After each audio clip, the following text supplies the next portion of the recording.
जैसा कि हम जानते हैं कि पिछले 26 अगस्त को जम्मू कश्मीर के अंदर एक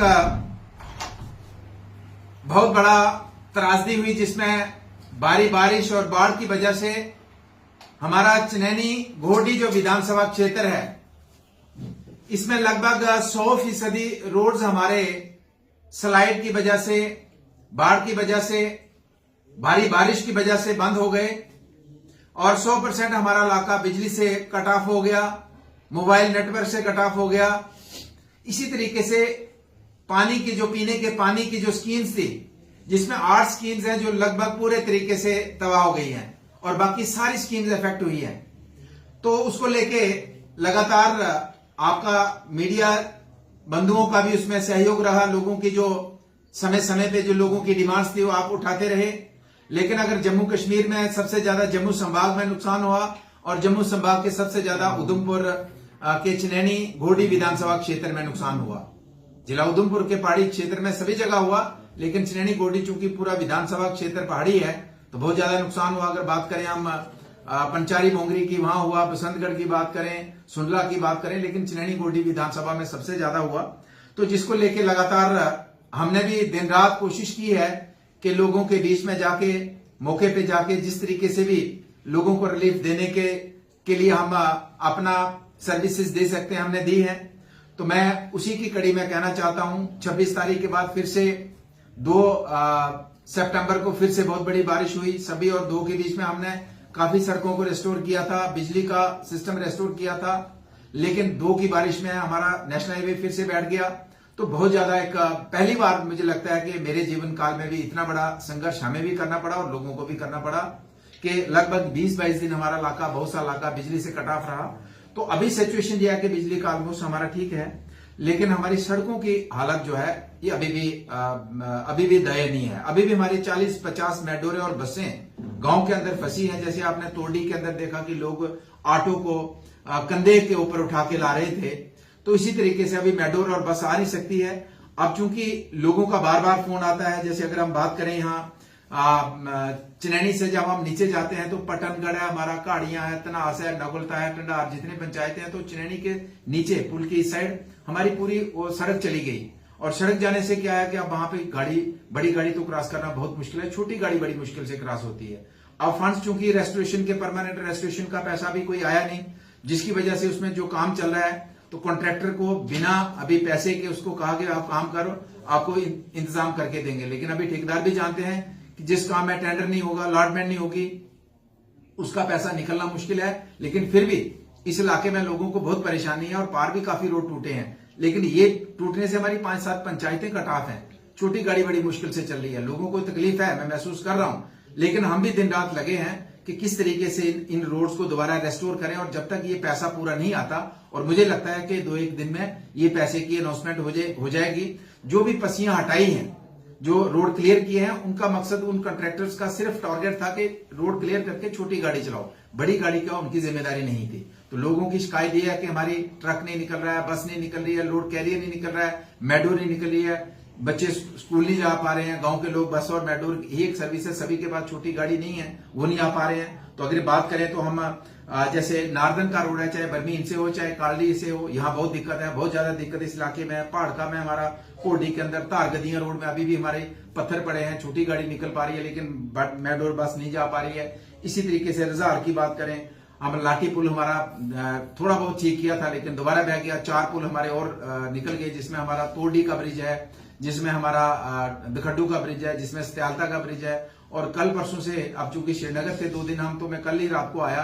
तो हमने देखा कि हमारा जो है कोडी खास और नीली के बीच में ब्रिज है। कुछ एरिया जो है वो रामनगर का आता है और कुछ हमारा एरिया आता है, लेकिन वो भी अनसेफ डिक्लेयर कर दिया है, और जिसकी वजह से हमारे वो फुट ब्रिज था, और ना तो स्टूडेंट स्कूल में पहुंच पा रहे हैं, ना तो बीमार आदमी, कोई आम आदमी नहीं जा पा रहा है। तो एक किस्म की बहुत बड़ी त्रासदी हुई है, जिसमें इस चीज को इसको जिंदगी पटरी पे लाना अभी समय लगेगा। मैं सभी साथियों को कहना चाहूंगा, आपका दुख तकलीफ आपने झेला भी है 2 महीने, लेकिन अब चूंकि सिस्टम ही ऐसा हुआ, किसी के हाथ में था नहीं। लेकिन मैं आपको यकीन दिलाना चाहता हूं, कल भी हम श्रीनगर में थे, तो इसके साथ ही मैं बधाई देना चाहता हूं कि सलमे ब्रिज का क्योंकि ये कोडल फॉर्मेलिटीज बहुत ज्यादा है। और कल इसकी जो कॉन्ट्रैक्ट कमेटी की मीटिंग थी, जिसने फाइनल जो टेंडर ओपन होने के बाद वो चेक करना था कि आप फाइनल जो है कॉन्ट्रैक्ट कमेटी ने फाइनल करना होता है कि ये टेंडर जिसके नाम ओपन हुआ तो उसको लेटर निकालेंगे। तो कल इसकी कॉन्ट्रैक्ट कमेटी की मीटिंग में भी फाइनल हो गया। श्रीनगर में ही थे हम, कल भी हम अधिकारियों को मिले हैं, इनके जो एडमिनिस्ट्रेटिव सेक्रेटरी है उनको मिले हैं,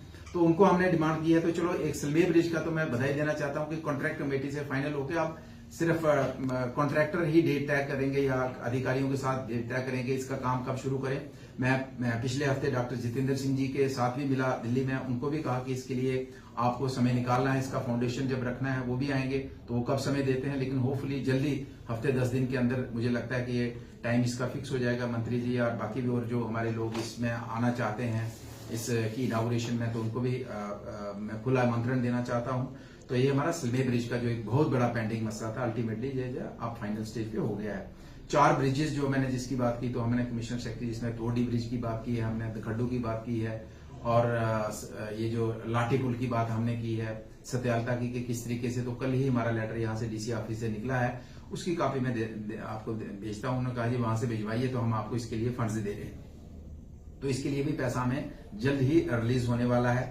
और हमारी जो सड़कें हैं, जो परमानेंट रेस्टोरेशन के लिए मैंने सड़कों के कुछ नाम बोले हैं, लेकिन बहुत सी सड़कें हैं जिसके अभी यहाँ टंडा से हम पखलाई तक जाते हैं, चर्च के रास्ते में वो भी सड़क हमारी बदनसू से वो एक ब्रिज भी आधा सा बैठा है। तो मतलब तकरीबन हमारा इंफ्रास्ट्रक्चर जो है सड़कों का बिल्कुल मतलब तबाह हुआ है। तो मैं सभी साथियों को कहना चाहूंगा कि हम दिन रात, कल मैं अधिकारियों से सेक्रेटरीट में मिला हूं, ये ब्रिजों का मसला हो, ये जो हमारी सड़कें अभी भी पूरे तरीके से नहीं खुली, हम पूरे तरीके से पीछे हैं, पूरे तरीके से फॉलो कर रहे हैं, पूरे तरीके से इनको परमानेंट रेस्टोर करने के लिए लगे हैं। लेकिन जैसे ही पैसा आता है तो इसका परमानेंट रेस्टोरेशन का काम शुरू होगा। और मैंने जैसे बार बार मैं कह रहा था कि मैंने 7-6 महीने में मैं पूरे ऑफिसर्स को, कॉन्ट्रैक्टर्स को ये मोटिवेट किया था कि चिनैनी गोरडी को हम जम्मू कश्मीर का एक मॉडल विधानसभा बनाएंगे जिसकी सड़कों में कोई गड्ढा नहीं दिखेगा। लेकिन अनफॉर्चुनेट पार्ट है कि 2 महीने की बारिश में सबसे ज्यादा बारिश हुई और सबसे ज्यादा सड़कें तबाह हमारी हो गई। तो अब पहले हमें उनको जीरो स्टेज से दोबारा वापस लाना है।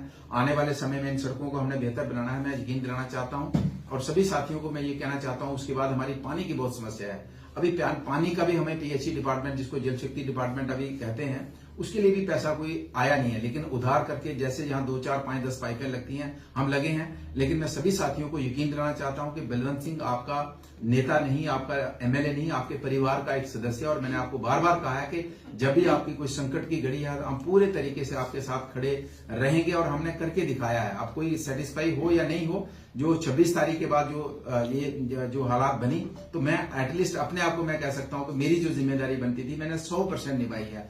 अब चूंकि फंड्स का जो है अनाउंसमेंट है, फाइनल होनी है, तो उसकी वजह से हमारे जो नेक्स्ट जो काम है, जिसमें अभी परमानेंट रेस्टोरेशन है, चाहे वो पानी का है, चाहे वो सड़कों का है, वो होने जा रहा है। लेकिन इसके बावजूद भी मैं अपने ऑफिसर्स को कहना चाहता हूं कि आप कन्नी नहीं काट सकते हैं। आप कहेंगे नहीं जी, हम ये तब तक नहीं करेंगे जब तक हमें पैसा नहीं आएगा। तो हमने बाकी काम भी करवाए हैं, लेकिन तत्काल जो मैंने कुछ रोड्स के नाम बोले हैं, तो इसको मैं एक्शन जो है पीडब्ल्यूडी के हैं, एक्शन हमारे पीएमजीएसवाई के हैं, कुछ रामनगर का एरिया आता है, कुछ उधमपुर का आता है, दोनों एक्शन के पास कुछ चिनैनी एक्शन है, और कुछ पीएचई वाले जो हमारे अधिकारी, मैं उनको कहना चाहता हूं आप कन्नी नहीं काट सकते, आपको मौके पे जाना होगा।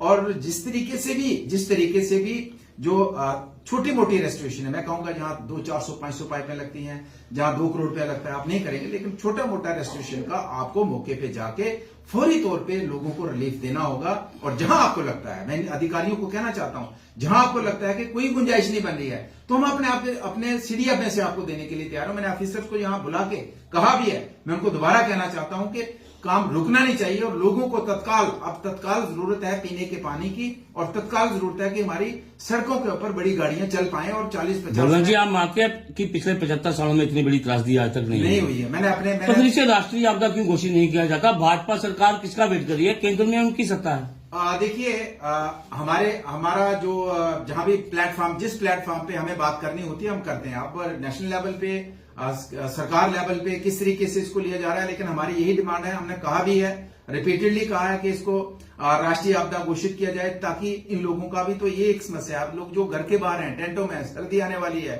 बर्फ पड़ने वाली है, वो एक अलग से हमारा एक बहुत बड़ा चैलेंज है। और उन लोगों के लिए मैं रेंगी में गया था तो एक औरत जो आई तो कहने लगी अगले महीने मेरी बेटी की शादी है, तो इस टेंट में कैसे शादी करूंगी, तो बहुत बड़ी आपदा आई है।